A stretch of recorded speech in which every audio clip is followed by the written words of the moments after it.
अस्सलाम वालेकुम स्टूडेंट्स। हमारा आज का जो टॉपिक है वो है पैटर्न्स ऑफ ऑर्गेनाइजेशन, जो कि स्टार्ट हो रहा था यहाँ से। इसके पहले हिस्से में मैंने आपको बताया था सिमेट्री के बारे में। आज हम पैटर्न्स में अगली बातें देखेंगे। ये आपको छोटे छोटे शॉर्ट क्वेश्चंस में से पूछे जा सकते हैं, डेफिनेशंस पूछी जा सकती हैं और वो आपको टेक्निकलिटीज़ वो सारी इस जो टॉपिक है उसमें समझने में मदद मिलेगी, जिसके ऊपर आगे हमें जो सारा हमने अपने सिलेबस पढ़ना है तो वो सारी टर्म्स जो कि आपको सीखने की ज़रूरत है वो यहाँ आप देखेंगे। अब आप अपने डायग्राम में यहाँ देखें, फॉक्स की बॉडी दिखाई गई है। फॉक्स की बॉडी का जो ऊपर वाला हिस्सा है, बैक वाला हिस्सा, कमर वाला हिस्सा हमेशा डॉर्सल होता है और जो अंदर की तरफ दूसरी तरफ उसके ऑपोजिट डायरेक्शन होती है वो हमेशा वेंट्रल होती है। जैसे हमारी पीछे की साइड जो है वो डॉर्सल है और हमारी फ्रंट की साइड जो है वो वेंट्रल है। इसी तरह एंटीरियर अगले हिस्से को कहते हैं जहाँ सर मुंह होता है, और पोस्टीरियर वो हिस्सा है जहाँ पर टेल वाला हिस्सा होता है। अब ट्रांसफर सेक्शन जब हम अरसे से पढ़ते आ रहे हैं बायो में, और 9th-10th में भी आपने पढ़ा होगा कि ट्रांसफर सेक्शन तो यहाँ पर आपको दिखाया गया है कि ट्रांसफर्स प्लेन किस तरह से होता है कि जब बॉडी को दरमियान से कट किया जाए, और फ्रंटल प्लेन कैसा होता है कि जब बिल्कुल ऊपर की तरफ दरमियान में डॉर्सल साइड को लेकर जो है वो कट किया जाए। मीडियन प्लेन अगर बॉडी को दो इक्वल हिस्सों में दरमियान में से काटा जाए तो उसको कहते हैं। अब इसी तरह की जो टर्म्स हैं आपने इस लेक्चर में इंशाल्लाह ताला पढ़नी है, तो ये मैं आपको बता देती हूँ। एब ऑरल एंड कहते हैं हमेशा उस एंड को जो मुंह के दूसरी तरफ होता है। ओरल नाम से जाहिर है ये वो हिस्सा होता है जहाँ पर आपका मुंह ख़त्म होता है, आपका मुंह वाला हिस्सा है। एंटीरियर हेड साइड पर मुंह के पास की तरफ जो रीजन होता है उसे एंटीरियर रीजन कहते हैं। और जब किसी जानदार की तरफ हम देखें तो सबसे पहले उसका मुंह और उसका चेहरा, उसका जो हेड है वही नज़र आता है। पोस्टीरियर एंड ये टेल वाली साइड पर होता है इसका हिस्सा। क्वाडल टुवर्ड्स टेल, टेल या टेल के पास का जितना भी एरिया उसके लिए हम क्वाडल का वर्ड जो है वो यूज़ करते हैं। सिफेलिक हेड की तरफ का जो हिस्सा है उसके लिए हम सिफेलिक का वर्ड यूज़ करते हैं। अच्छा जी, डिस्टल और प्रॉक्सिमल ये दो पॉइंट्स हैं। डिस्टल का मतलब है कि कोई चीज़ जिसके बारे में हम बात कर रहे हैं वहाँ से दूसरी चीज़ कितने फासले पर है, कितनी दूर है। तो away from the point of attachment of a structure on the body. For example toes are distal to knee. Knee कहते हैं घुटने को और टो कहते हैं पंजे को। तो अगर हम नी के रेफरेंस से बात करें तो जो टो है वो उससे काफ़ी दूर है। और अगर हम किसी रेफरेंस पॉइंट के मुताबिक किसी चीज़ को करीब देखते हैं तो फिर हम कहेंगे कि प्रॉक्सिमल है। मिसाल के तौर पर हिप इज़ प्रॉक्सिमल टू नी, कि जो हिप है क्योंकि वो पहले आता है, नी घुटने को कहते हैं वो उससे पहले है बॉडी में, तो इसलिए उसको हम प्रॉक्सिमल कहेंगे। डॉर्सल बैक साइड होती है, वेंट्रल बेली पेट वाले हिस्से की साइड होती है, पूरी ऊपर से नीचे एक जैसी। इन्फीरियर पॉइंट ऑफ रेफरेंस के ऊपर है या नीचे है, तो इन्फीरियर जो है मतलब है मुंह, जैसे यहाँ पर आपको उसने मिसाल दी हुई है कि mouth is inferior to nose, यानी कि मुंह नाक के मुकाबले में नीचे है, तो फिर हम यहाँ इन्फीरियर का वर्ड यूज़ करेंगे। अगर कोई चीज़ पहले आ रही है तो फिर हम उसके लिए सुपीरियर का वर्ड यूज़ करेंगे। फॉर एग्जांपल अगर हम चेस्ट और नेक के बारे में बात करें तो नेक पहले आती है, तो नेक के लिए हम यहाँ कहेंगे कि neck is superior to chest. अच्छा, लेटरल अतराफ में बॉडी की जो दोनों साइड्स हैं उस अतराफ में अगर कोई हिस्सा कोई चीज़ जो है उसकी पोजीशन हमने देखनी है तो हम फिर लेटरल का वर्ड यूज़ करेंगे। और अगर कोई चीज़ बॉडी के दरमियान में से गुजर रही है, बॉडी के दरमियान में है, तो हम उसके लिए मीडियन का वर्ड यूज़ करेंगे। अब मैं यहाँ पर आपको एक अहम बात बता दूं कि शुरू में जो जानदार दुनिया में वजूद में आए थे वो यूनिसेलुलर थे, प्रोकैरियोटिक थे। फिर आहिस्ता आहिस्ता उनसे यूकैरियोटिक ऑर्गेनिज्म बने और मल्टीसेलुलर ऑर्गेनिज्म बने। लेकिन मल्टीसेलुलर ऑर्गेनिजम्स में टिश्यू ऑर्गेनाइजेशन नहीं थी। आज हम जानते हैं कि टिश्यू वो होता है जिसमें सेल्स ग्रुप बनाकर सेम स्ट्रक्चर रखते हैं और फिर फंक्शन भी सेम परफॉर्म करते हैं और स्पेशलाइज हो जाते हैं। तो उसके अलावा जो ऑर्गेनिजम्स हैं उनमें हेड रीजन भी नहीं था, तो आप उनकी बॉडी के हिस्से को अगर देखते थे तो आप उसे सर नहीं कह सकते थे। मिसाल के तौर पर फंजाई स्पॉन्जेस जो हैं उनमें स्फेलाइजेशन नहीं है, उनमें सिर नहीं है, किसी चीज़ को हम सिर नहीं कह सकते। तो जब किसी जानदार में सिर का हिस्सा सर बनता है तो हम उसे कहते हैं कि ये स्फेलाइजेशन हुई है। अब हम दूसरे छोटे छोटे पैटर्न्स ऑफ ऑर्गेनाइजेशंस देखेंगे। तो सबसे पहले जनाब बारी आ जाती है यूनिसेलुलर लेवल ऑफ ऑर्गेनाइजेशन की। यूनिसेलुलर नाम से जाहिर है कि इनकी जो बॉडी है एक सेल पर मुश्तमिल है, तमाम जो फंक्शंस परफॉर्म होते हैं वो उसी एक सेल में होते हैं। इनके सेल ऑर्गेनेल साइटोप्लाज्म में पाए जाते हैं। प्लाज्मा मेम्ब्रेन इनके जो सेल है उसके बाहर सबसे बाहर की तरफ बाउंड्री बनाती है, शेप बनाती है।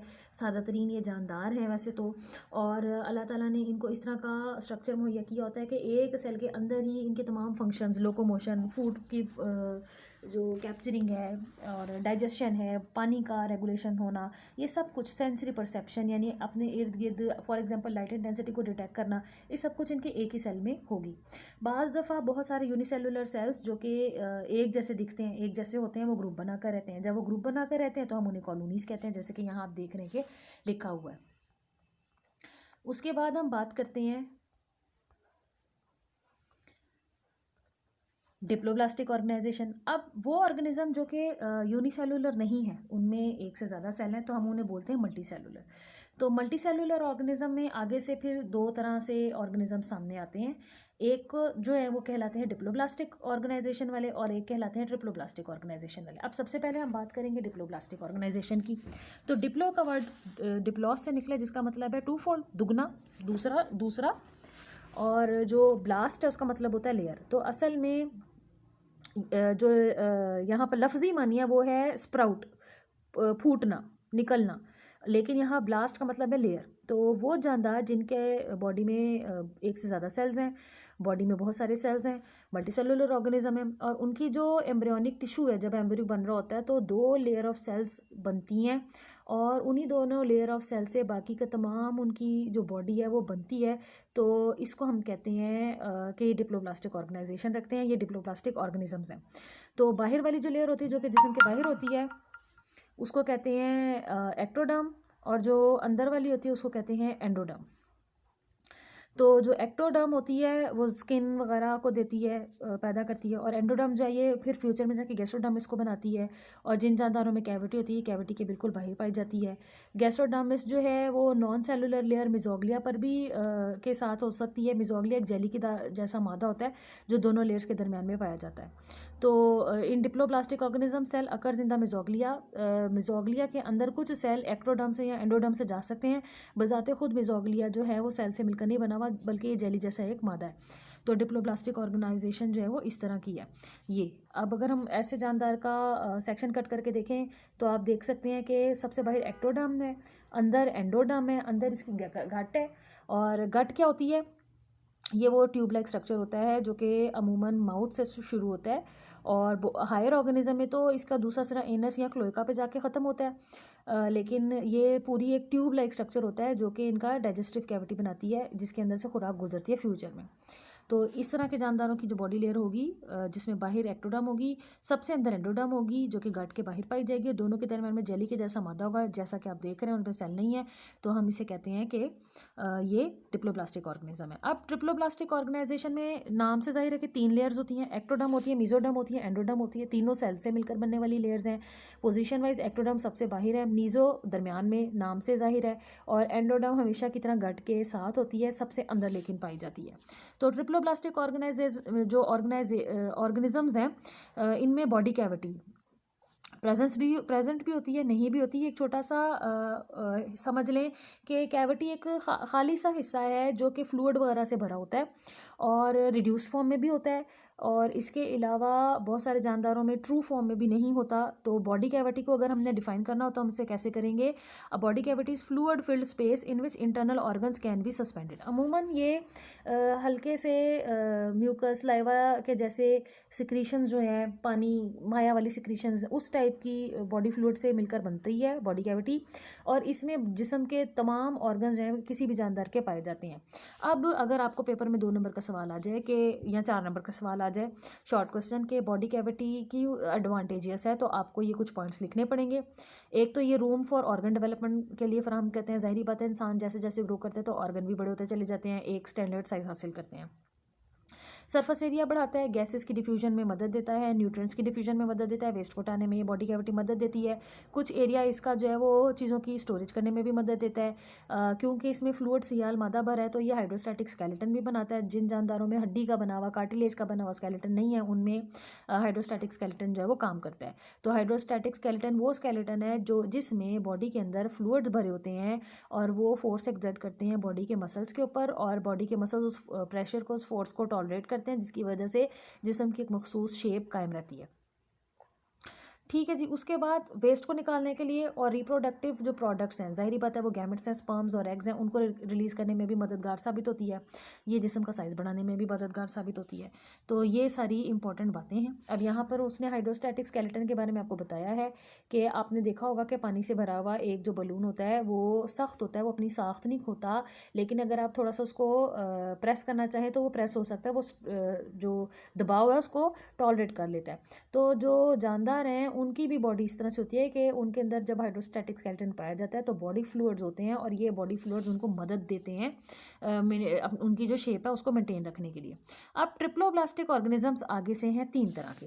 ट्रिप्लोब्लास्टिक एसिलोमेट जिनमें सिलोम नहीं है, ट्रिप्लोब्लास्टिक सूडोसिलोमेट्स जिनमें सिलोम है मगर उसको हम ट्रू सिलोम या बॉडी कैविटी नहीं मानेंगे, और ट्रिप्लोब्लास्टिक सिलोमेट जिनमें सही सिलोम होगी। अब सबसे पहले हमने देखना है कि सिलोम है क्या। सिलोम बॉडी कैविटी है जो कि वही सारे फंक्शन परफॉर्म करेगी जो हमने अभी पढ़े हैं, लेकिन ये ऐसी बॉडी कैविटी होगी जिसके बाहर अच्छे तरीके से मीजोडर्म ने उसको घेरा डाला होगा। मीजोडर्म से बनने वाली सेल्स की शीट्स होती हैं जो कि पेरिटोनियम कहलाती हैं, और ये बॉडी वॉल का बाहर वाला हिस्सा सिरोजा मेम्ब्रेन्स बनाती हैं। जब ऑर्गन्स को अगर हम बॉडी को किसी जानवर की डायसेक्ट करके देखें तो पेरिटोनियम के अंदर मेम्ब्रेन्स के साथ सारे ऑर्गन्स अपनी अपनी जगह पे होते हैं, और वो खाली जगह होती है जहाँ पर जानदारों के जो सारे सिस्टम्स हैं वो पाए जाते हैं। तो यहाँ पर सस्पेंडिंग शीट्स भी होती हैं, ये भी मीजोडर्म से बनती हैं जिन्हें मिजेंट्रीज कहते हैं। मीजोडर्म से बनने वाले बाकी के टिश्यू हैं जैसे कि मसल्स, जैसे कि कनेक्टिव टिश्यू और कुछ इंटरनल ऑर्गन्स, तो ये सारे के सारे अपनी जगह पर रहते हैं। अब आपकी जो बुक है उसमें यहाँ पर ये देखिए जो है वो तीनों बातें दिखाई गई हैं। सबसे बाहर एक्टोडर्म, उसके अंदर मीजोडर्म, उसके अंदर एंडोडर्म और गट। और गट क्योंकि खोखली होती है तो क्योंकि इसमें से खुराक ने गुजरना होता है, तो ये जो है वो हम उन जानदारों को देख रहे हैं कि जिसमें सिलोम ही नहीं है, सिरे से कहीं भी आपको नज़र नहीं आ रही। फिर दूसरे नंबर पे आप देख रहे हैं कि एक्टोडर्म नीले रंग में, रेड कलर में मीजोडर्म, उसके बाद येलो कलर में जो है वो एंडोडर्म दिखाई गई है, और अंदर जो खाली खोखली जगह है अगेन वो गट है। लेकिन ये जो सफ़ेद हिस्सा है आप देख रहे हैं कि ये सूडोसिलोम है। सूडो का मतलब होता है फॉल्स, तो ये फॉल्स सही सिलोम नहीं है जो हमने अपना एक स्टैंडर्ड बनाया हुआ है। अब हमने तीसरी जगह पे देखना है जो कि सी डायग्राम है, ये सिलोमेट्स के बारे में है। तो सबसे बाहर आप देख रहे हैं ब्लू कलर में हमेशा की तरह एक्टोडर्म, पिंक कलर में हमेशा की तरह जो है वो मीजोडर्म आगे से मैच्योर होकर तो पेरिटोनियम बनाती है। पेरिटोनियम के अंदर येलो कलर का जो घेरा है सेल्स का वो बताता है एंडोडर्म के अंदर जो वाइट कलर का हिस्सा है वो गट है जिसमें से खुराक गुजरती है। अब आप देख रहे हैं कि इसमें दोनों तरफ सफ़ेद रंग के दो हिस्से हैं, ये असल में ट्रू सिलोम है। इसको दोनों तरफ से लाल रंग की या पिंकिश कलर का जो यहाँ पे इन्होंने मीजोडर्म शो की हुई है घेरा डाला हुआ है, यहाँ जो सिलोम है उसको हम ट्रू सिलोम कंसीडर करते हैं। तो आई होप कि आपको ये चीज़ समझ में आ गई होगी। तो मेरा अगला जो टॉपिक होगा वो है प्रोटोस्टोम्स और ड्यूट्रोस्टोम्स में फ़र्क। तो कुछ जो फाइलम है उनको हम अपनी आसानी के लिए जब पढ़ते हैं तो उनका एक ग्रुप बना लेते हैं, उन्हें हम कहते हैं प्रोटोस्टोम्स, और कुछ जो जानदार हैं उनको हम ड्यूट्रोस्टोम्स में कंसीडर करते हैं। अब उनमें क्या डिफरेंस है? प्रोटोस्टोम्स जो हैं अगर हम इसके एम्ब्रियो को देखें, अभी इस वक्त आप जो एम्ब्रियो डायग्राम में देख रहे हैं उसमें आपको 8 सेल नज़र आ रहे हैं, 4 नीचे और 4 ऊपर। इसी तरह ड्यूट्रोस्टोम में भी 4 नीचे सेल्स हैं और 4 ऊपर हैं। अगर आप प्रोटोस्टोम्स की बात करें तो इसमें जिस तरह से क्लीवेज हो रही है उसको स्पाइरल क्लीवेज कहते हैं। उससे होता ये है कि नीचे बनने वाले जो सेल्स हैं अगर आप गौर करें तो वो साइज़ में बड़े हैं और ऊपर बनने वाले सेल्स जो हैं वो छोटे हैं, तो ऐसा लग रहा है कि स्प्रिंग की तरह सेल्स की डिवीजन हो रही है। ड्यूट्रोस्टोम्स में अगर आप देखें तो सेल्स का ऊपर और नीचे का साइज़ लगभग सेम है, बहुत कम फ़र्क है। तो हम अगर प्रोटोस्टोम्स की बात करें तो नीचे पाए जाने वाले सेल जो है वो उनका घेरा बड़ा है और ऊपर पाए जाने वाले सेल का घेरा थोड़ा छोटा है। ड्यूट्रोस्टोम में ये इतना फ़र्क नहीं है। तो इस तरह से जब सेल्स बनते हैं ड्यूट्रोस्टोम में तो इसे रेडियल क्लीवेज कहते हैं, और प्रोटोस्टोम में जिस तरह से क्लीवेज हुई है तो उसको हम कहते हैं स्पाइरल क्लीवेज। ब्लास्टुला में आप देख रहे हैं कि एक लेयर ऑफ सेल है, अंदर कैविटी है, और ज़ाहिर बात है कि इसमें फ्लूइड भरा हुआ होता है। इस स्टेज पे फिलहाल हमें कोई वाज़ा डिफरेंस नज़र नहीं आ रहा। अगली स्टेज पर अगर आप देखें तो आप देखते हैं ब्लास्टोपोर एक प्रोजेक्शन होती है जो होंठ की तरह बनती है और इससे सेल्स अंदर की तरफ मूव करते हैं। तो दोनों तरफ आप देख रहे हैं कि कैसे बन रहे हैं। यहाँ पर आपने देखा कि पहले जो ब्लू रंग की लेयर ऑफ सेल्स थे अब उसने अपने आप को डिफ्रेंशिएट करना शुरू कर दिया है। तो पीले रंग के जो वो सेल्स बन रहे हैं वो फ्यूचर में जाके एंडोडर्म बनेंगे, पिंक कलर के मेसोडर्म बनेंगे और ब्लू कलर के जब मैच्योर हो जाएंगे तो एक्टोडर्म बनेंगे। अंदर की तरफ गड़ा पड़ रहा है। और दूसरी तरफ अगर आप देखते हो तो ब्लास्टोपोर कैसे बन रहा है कि पहले एक्टोडर्म बन रही है, फिर एंडोडर्म बन रही है, एंडोडर्म के साथ अंदर की तरफ 2 फोल्डिंग पैदा हो रही हैं जो हॉर्न लाइक लग रही हैं। तो जो हॉर्न लाइक यहाँ पर लग रही हैं, बाहर की तरफ उसमें उभार 2 नज़र आ रहे हैं, तो उसको आउट पॉकेट्स कहते हैं। इसने फ्यूचर में जाके सिलोम पैदा करनी है। अब ये देखें यहाँ पर सिलोम फॉर्मेशन का तरीका जो है वो शुरू हो गया है। नीले रंग के सेल्स दोनों तरफ एक्टोडर्म, पिंक कलर के दोनों तरफ सेल्स पिंक रेड कलर के वो मेसोडर्म, येलो कलर के दोनों तरफ एंडोडर्म। अच्छा, दोनों जगह आप फ़र्क देख सकते हैं कि जो प्रोटोस्टोम्स हैं उसमें मेसोडर्म ने अंदर सारी जगह घेरी हुई है और सेंटर में जो खाली जगह नज़र आ रही है वो गट है। अब आप ड्यूटेरोस्टोम्स की तरफ देख लें, आपको सेंटर में गट नज़र आ रही है। पीले रंग के सेल्स एंडोडर्म है, ब्लू कलर के सेल्स एक्टोडर्म है। जो पिंक कलर के सेल्स हैं वो सिर्फ किनारों पे हैं और इन्होंने कैविटी बनाना शुरू कर दी है। मेसोडर्म ने अंदर की जगह घेरी नहीं हुई है। जब यही चीज़ मैच्योर होती है तो दोनों में, क्योंकि जो सिलोमेट ग्रुप्स हैं उनमें से ही सिलोम बन जाती है। अगेन सबसे बाहर ब्लू कलर के सेल्स एक्टोडर्म, पिंक कलर के जो हैं वो मेसोडर्म, येलो कलर के एंडोडर्म और सबसे अंदर सफ़ेद हिस्सा जो है वो गट है और साइडों पे जो 2 किडनी के शेप की सफ़ेद आपको हिस्से नज़र आ रहे हैं वो सीलोम है। वैसे प्रोटोस्टोम्स और ड्यूटेरोस्टोम में और भी बहुत सारे छोटे छोटे फ़र्क हैं। फॉर एग्जांपल प्रोटोस्टोम्स में ज़्यादातर कुछ जानदारों में लट्टू की जैसी शेप का, टॉप शेप का लार्वा पैदा होता है जो कि मिनिएचर ऑर्गेनिज्म होता है। फिर उसने जाके अपने आप को बदलना होता है और एडल्ट ऑर्गेनिज्म बनाना होता है, तो इसका नाम है ट्रोकोफोर लार्वा। जबकि जो ड्यूटेरोस्टोम्स में लार्वा बनता है उसको डायप्लूरुला लार्वा कहते हैं और इसकी किडनी शेप सी होती है। तो ये फ़र्क बड़ा ही इंपॉर्टेंट है, बड़े इंपॉर्टेंट सवाल हैं। आई होप कि आपको समझ में आ गई होगी। अपने क्वेश्चंस ग्रुप में पूछ लीजिएगा।